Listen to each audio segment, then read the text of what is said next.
नमस्कार, पेश है आज का न्यूज पॉइंट में विज्ञान प्रकाश और लगातार आपके संदेश मुझ तक पहुंच रहे हैं मेरे फैन पेज के माध्यम से। आज हम जिस चीज की बात करेंगे वो पाकिस्तान, क्योंकि बार बार पाकिस्तान के इन्वॉल्वमेंट किसी भी हिंदुस्तान पर होने वाली आतंकी घटना में पाकिस्तान का हाथ क्या है, इस पर प्रश्न आकर रुकता है। और स्वाभाविक है कि अगर इस पर प्रश्न आकर रुकेगा, हिंदुस्तान के प्रधानमंत्री कहेंगे कि हमें एक एक्शन चाहिए, नवाज शरीफ से वादा मिलेगा कि निर्णायक एक्शन होगा और इन्वॉल्वमेंट पर बात हो रही है पाकिस्तान की, तो फिर बातचीत कैसे होगी?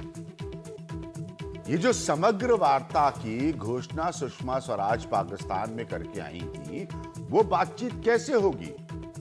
हमें तो इंतजार करना होगा कि क्या वाकई नवाज शरीफ कोई कार्रवाई करके दिखाते हैं, क्योंकि अब पूरा पठानकोट मसला, पूरा पठानकोट पर आतंकवादी हमला, पाकिस्तान से जो आतंकवाद हमारे खिलाफ पनपता है, जो पनपाया जाता है, उस पर आकर टिक गया है।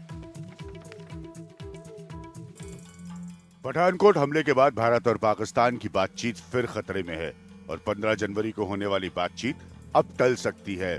भारत ने हमले से जुड़े तमाम सबूत पाकिस्तान को मुहैया करा दिए हैं और अब गेंद पाकिस्तान के पाले में है कि वो इसमें शामिल आतंकियों के खिलाफ ठोस और फौरन कार्रवाई करे। हेमराज का जब सिर काटा गया था, शहीद हेमराज का, तो दिल्ली की सोती हुई सरकार को 1 सप्ताह लग गया था प्रोटेस्ट रजिस्टर्ड कराने में। तो एक बात बताओ आपको, भारत सरकार के टॉप सूत्रों के मुताबिक जैश का आतंकी मसूद अजहर हमले का मास्टरमाइंड है। ये वही मसूद अजहर है जो कांदाहार कांड में रिहा हुआ था। मुझे एक रिपोर्टर के तौर पर बहुत स्पष्टता से याद है कि राजीव गांधी भवन में जो कुछ हो रहा था उस समय और जो स्थिति थी, उसमें सबसे बड़ी बहस थी कि क्या मसूद अजहर को रिहा किया जाए या नहीं। अटल बिहारी वाजपेयी की सरकार पर तमाम सवाल उठे थे। अंत में वो रिहा हुआ। सूत्रों के मुताबिक आतंकी मुंबई से भी बड़े हमले की तैयारी करके आए थे। अब सरकार जहां इस हमले से निपटने को लेकर अपनी कामयाबी जता रही है, वहीं कांग्रेस इस पर सवाल उठा रही है। पठानकोट हमले के वक्त जैश के कई हैंडलर आतंकियों को निर्देश दे रहे थे। दूसरी तरफ सूत्रों के मुताबिक इससे निपटने का प्लान सेना प्रमुख की मौजूदगी में बना और कमान सबसे वरिष्ठ अधिकारी एनएसजी के आईजी के हाथों रही।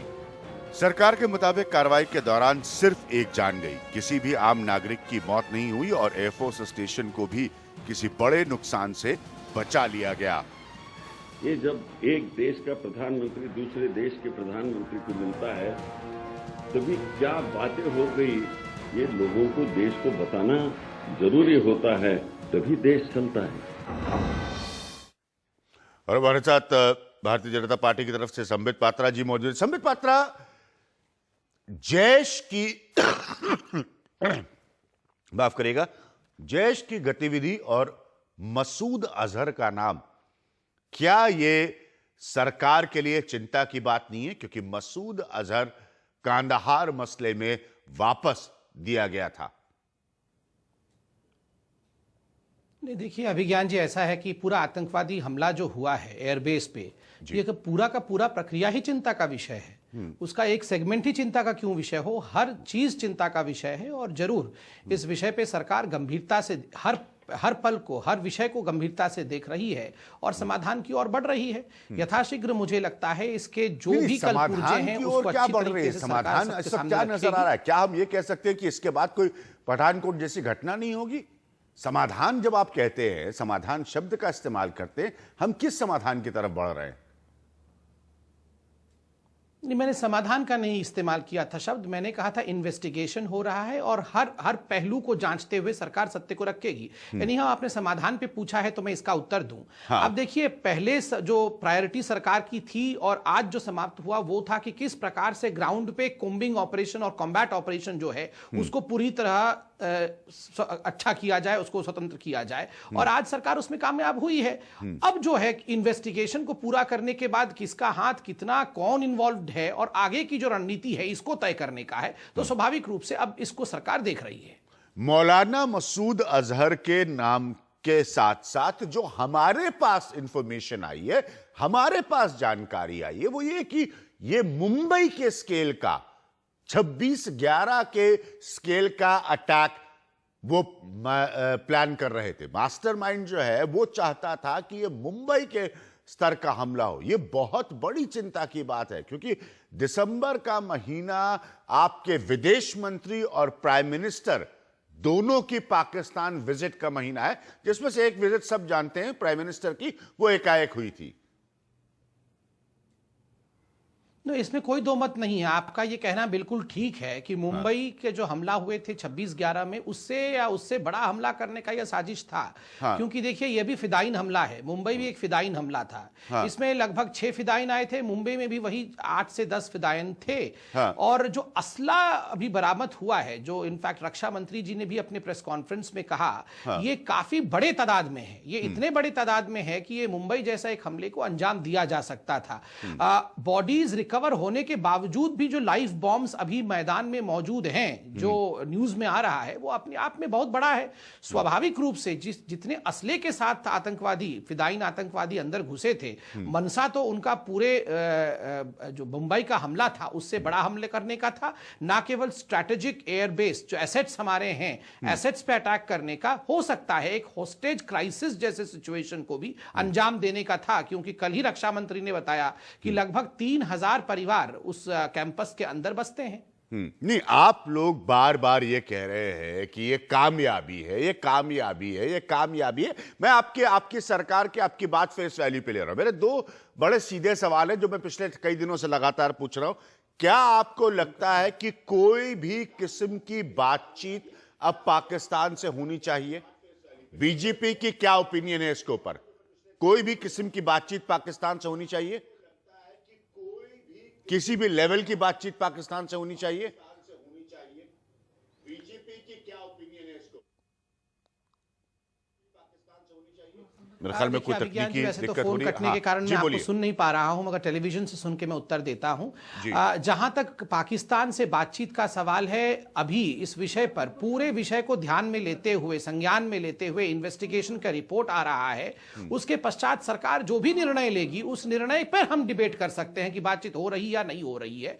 क्योंकि अभी हमें इंतजार करना चाहिए। फर्स्ट प्रायोरिटी, जैसे मैंने कहा, वो प्रथम प्रायोरिटी था ग्राउंड पे कॉम्बैट ऑपरेशन और कोम्बिंग ऑपरेशन को सफलता पूर्वक कायम करना, जो कि सरकार ने किया है। अब दूसरा प्रायोरिटी है कि टॉक्स होना है या नहीं होना है, उस पे चिंतन करना। मैं इंतजार करना चाहूंगा सरकार के स्टैंड का, उसके बाद ही बता सकूंगा। ठीक है, आप कह रहे हैं कि आप सरकार के स्टैंड का इंतजार करना चाहेंगे।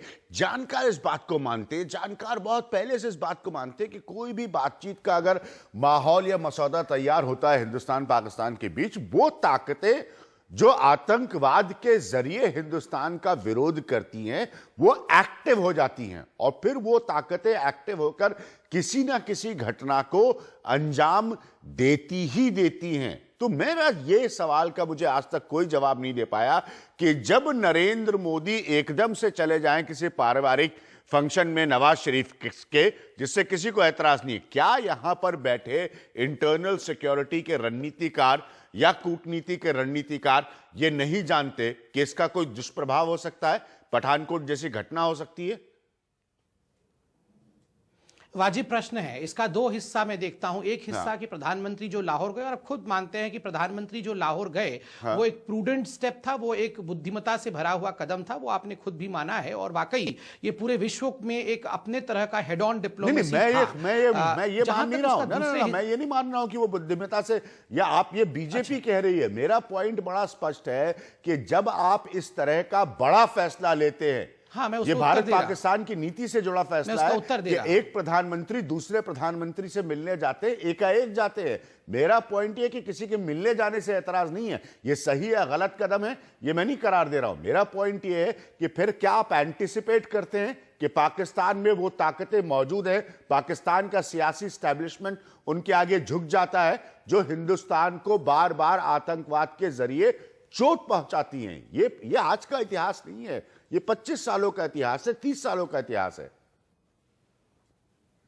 जो आपने कहा एंटिसिपेट करने की बात, मैं उसी पे कह रहा हूं कि देखिए प्रधानमंत्री नरेंद्र मोदी जी के लाहौर जाने के बाद क्या एंटिसिपेट सिक्योरिटी फोर्सेस ने किया कि ऐसा कोई अटैक हो सकता है? मैं तो कहूंगा बिल्कुल किया, और उसको ध्यान में रखते हुए नंबर 1 जिस प्रकार का इंटेलिजेंस फीड मिला, ये तो तमाम एक्सपर्ट्स का मानना है कि हिंदुस्तान में ऐसा इंटेलिजेंस, स्पेसिफिक इंटेलिजेंस कभी नहीं मिला था। उस इंटेलिजेंस पे काम करते हुए 2-3 चीज मैं आपको उदाहरण देता हूं। कल से बताया जा रहा था कि आर्मी वहां नहीं गई, वहां एनएसजी गई, मगर देखिए पठानकोट के एयर बेस में एक दिन पहले 2:30 बजे दोपहर को 9 कॉलम्स ऑफ आर्मी को डिप्लॉय कर दिया गया। दूसरी बात, एनएसजी के जवान वहां भेजे गए, अगर किसी प्रकार का मुखभेड़ होता है एसेट्स के पास तो उसको एनएसजी कंटेन कर लेगी।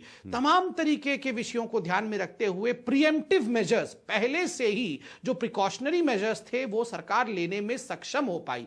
इसी को कहते हैं एंटिसिपेट करते हुए काम करना। मुझे लगता है एंटिसिपेट करते हुए आपने काम किया। मैं सुन रहा हूं बड़ा ध्यान से, आपके तो गृह मंत्री ने ट्वीट कर दिया था कि ऑपरेशन खत्म हो गया है, उसके बाद उनको वो ट्वीट विड्रॉ करना पड़ा, वापस लेना पड़ा। संबित जी, इसमें एक ध्यान देने योग्य बात है कि उन्होंने ये ट्वीट नहीं किया कि ऑपरेशन खत्म हो गया। एग्जैक्ट ट्वीट था, I congratulate the jawans for the successful operation. वो कहीं नहीं उन्होंने कहा था कि द ऑपरेशन इज ओवर और this is the closure of the operation. देखिए सक्सेसफुल एक कॉन्टेक्स्ट में भी देखा जा सकता है कि जो मेन टारगेट था आतंकवादियों का, वो टारगेट था specific and strategic assets of India, अर्थात मिग विमान, 3000 परिवार, वो एसेट उन पर आक्रमण करना था, उसको डाइवर्ट कर दिया। 250 मीटर के अंदर 26 किलोमीटर का ये पेरीमीटर है पठानकोट वायु स्ट्रिप का, मगर मात्र 250 मीटर के अंदर उन आतंकवादियों को बंधक बना के उसके अंदर ही फाइटिंग हुई है। तो ये सक्सेसफुल रहा, और जवान्स को अगर होम मिनिस्टर ने पहले सैल्यूट कर दिया तो मुझे लगता है जवान्स के पीठ को थपथपाने में किसी को किसी प्रकार की आपत्ति नहीं होनी चाहिए। ये तो स्वागत योग्य कदम है। जवान को सलाम करने में, उनकी पीठ थपथपाने में हिंदुस्तान में किसी को कभी ऐतराज नहीं होगा, लेकिन यहां पर अपने मंत्रियों को जानकारी, जिम्मेदारी अपनी खुद देखनी होगी कि वो किस सोर्सेस से, किस रिसोर्सेस से। चलिए आप मुझे संबित जी पूरा समय लेकर आज बताइए कि हमने दिसंबर में समग्र वार्ता वापस चालू हो इसकी घोषणा की, प्रधानमंत्री लाहौर गए, इसको लोगों ने सराहा, हासिल क्या हुआ जरा आप मुझे ये बता दीजिए। हासिल क्या हुआ ये बताया गया है हम सबको कि नवाज शरीफ से कहा गया है कि 2 टूक जवाब है, आप कार्रवाई करके बताएं हमें। अब तक हिंदुस्तान को, अब तक इस मुल्क को, अब तक इन दिसंबर की घटनाओं के बाद क्या हासिल हुआ है?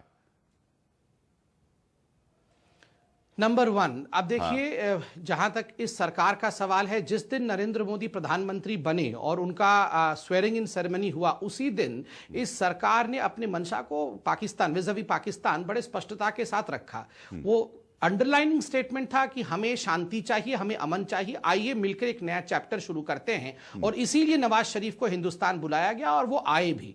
तमाम सार्क देशों को यही संदेश दिया गया कि हमें मिलकर इस एरिया को, पूरा साउथ ईस्ट एशिया को सिक्योर करना है, इकोनॉमी को आगे बढ़ाना है, डेवलपमेंट को आगे मैं इसी को आगे बढ़ाते हुए जब सेक्रेटरी लेवल बात होनी 26 मई 2014 से नहीं पूछ रहा हूं, मैं पूछ रहा हूं सिर्फ दिसंबर के महीने में जो हुआ पाकिस्तान के साथ, जिसे बहुत सारे लोग स्पष्टतः कहते हैं कि पाकिस्तान की नीति पर यू टर्न है, उसके बाद हमने हासिल क्या किया? लोगों की नजर में, देश की नजर में पठानकोट की घटना है, हमने हासिल क्या किया? हिंदुस्तान ने देखिए सबसे, अगर 1 2 3 4 आप केवल एक महीने की बात कहे तो मैं कहूंगा पहली बार हमारे कंटिन्यूइंग डिप्लोमेसी में पाकिस्तान के साथ ये हुआ कि जो आतंकवाद का विषय था उसे हम अलग कर पाए, segregation of terrorism from other agendas. आप ऊफा के भी स्टेटमेंट को देखेंगे या फिर आप इंडो पाक जॉइंट स्टेटमेंट सुषमा जी के बाद इस्लामाबाद में देखेंगे तो आप पाएंगे कि आतंकवाद को बाकी विषयों से अलग हटा दिया गया, उसे एजेंडा नंबर 1 बना दिया गया। टॉक्स ऑन टेरर, ये जो कॉइनेज है, ये जो फ्रेज है, ये पहली बार इस सरकार की देन रही, टॉक ऑन टेरर। दूसरी जो अचीवमेंट रही है, देखिए आप माने या ना माने, मगर मेरा ये व्यक्तिगत रूप से मानना है कि डिप्लोमेसी में ऑप्टिक्स का एक बहुत बड़ा रोल होता है। जब प्रधानमंत्री नरेंद्र मोदी लाहौर पहुंचे एक अच्छे नियत के साथ, पूरे विश्व में एक समाचार गया कि देखिए भारत तो अमन चाहता है, बदले में पाकिस्तान ने क्या दिया? बदले में अटैक दिया। इसका एक संदेश पूरे विश्व में जाता है। तीसरा, आज तक ऐसा नहीं हुआ था कि अटैक के कुछ ही घंटों के अंदर, जबकि कॉम्बैट ऑपरेशन चल रहा हो, पाकिस्तान एक तरह से स्वीकार कर ले कि कुछ ना कुछ पाकिस्तान से तो है और मैं कदम उठाऊंगा। वो उठाना है या नहीं उठाना है वो पाकिस्तान बताएगा, करके दिखाएगा, वो वक्त बताएगा। मगर फोन करके, जैसे एनएसए लेवल की बात हुई, अजीत डोभाल, ठीक है, चलिए, मैंने आपकी पूरी बात बड़े ध्यान से सुनी, अध्यक्षों की बात, हाँ, मैंने आपकी पूरी बात, मेरे पास आज इतना ही वक्त है, मैंने पूरी बात आपके बड़े ध्यान से सुनी। संबित पात्रा साहब एक एक क्रम में बता रहे थे कि हमें क्या क्या हासिल हुआ। संबित पात्रा, उसी क्रम में मैं भी आपको बताना चाहूंगा कि हमें जो हासिल हुआ है वो है पठानकोट, और इस पर सबसे बड़ा सवाल है। सब लोग इस मुल्क में अब यह जानना चाहेंगे, ये कोई नई नीति है, कोई नए कदम नहीं है, कोई नए तरीके नहीं है, कि अब नवाज शरीफ हमें क्या देते हैं। मसूद अजहर का नाम वापस आया है। कांदाहार की घटना का जो व्यक्ति था, जो नाम था, वो वापस आया। अब हम जानना चाहेंगे कि हमें पाकिस्तान क्या देता है। दलीलें, प्रवक्ताओं के बयान, मोदी जी की तारीफ, सब अपनी जगह है, किसी को उससे कोई एतराज नहीं है। लेकिन अब आप ये बताइए कि पाकिस्तान क्या हमें कोई गारंटी दे रहा है कि वापस पठानकोट नहीं होगा? नवाज शरीफ बता रहे हैं कि वो कौन सी कार्रवाई करने वाले हैं। यही तो जानना चाहते हैं सब लोग, यही तो सबसे कड़वा सवाल है इस वक्त। हर प्रधानमंत्री अमन की तस्वीर जरूर पेश करता है पाकिस्तान के संदर्भ में, और पाकिस्तान के जवाब क्या रहे हैं, पूरा इतिहास उस बात का गवाह है। लोग प्रधानमंत्री को डिफेंड करते हैं, कोई दिक्कत नहीं, बिल्कुल करिए, लेकिन पाकिस्तान के जवाब को तो देखिए। वक्त हमारे लिए एक छोटे से ब्रेक का, उसके बाद कांग्रेस के नेता हमारे साथ रहेंगे। कांग्रेस से हम बात करेंगे कि कांग्रेस के समय में फिर क्या बदला था। कांग्रेस के समय में भी बहुत सारी आतंकी घटनाएं हुई, तो क्या पॉलिटिक्स होती है पाकिस्तान और टेररिज्म को लेकर।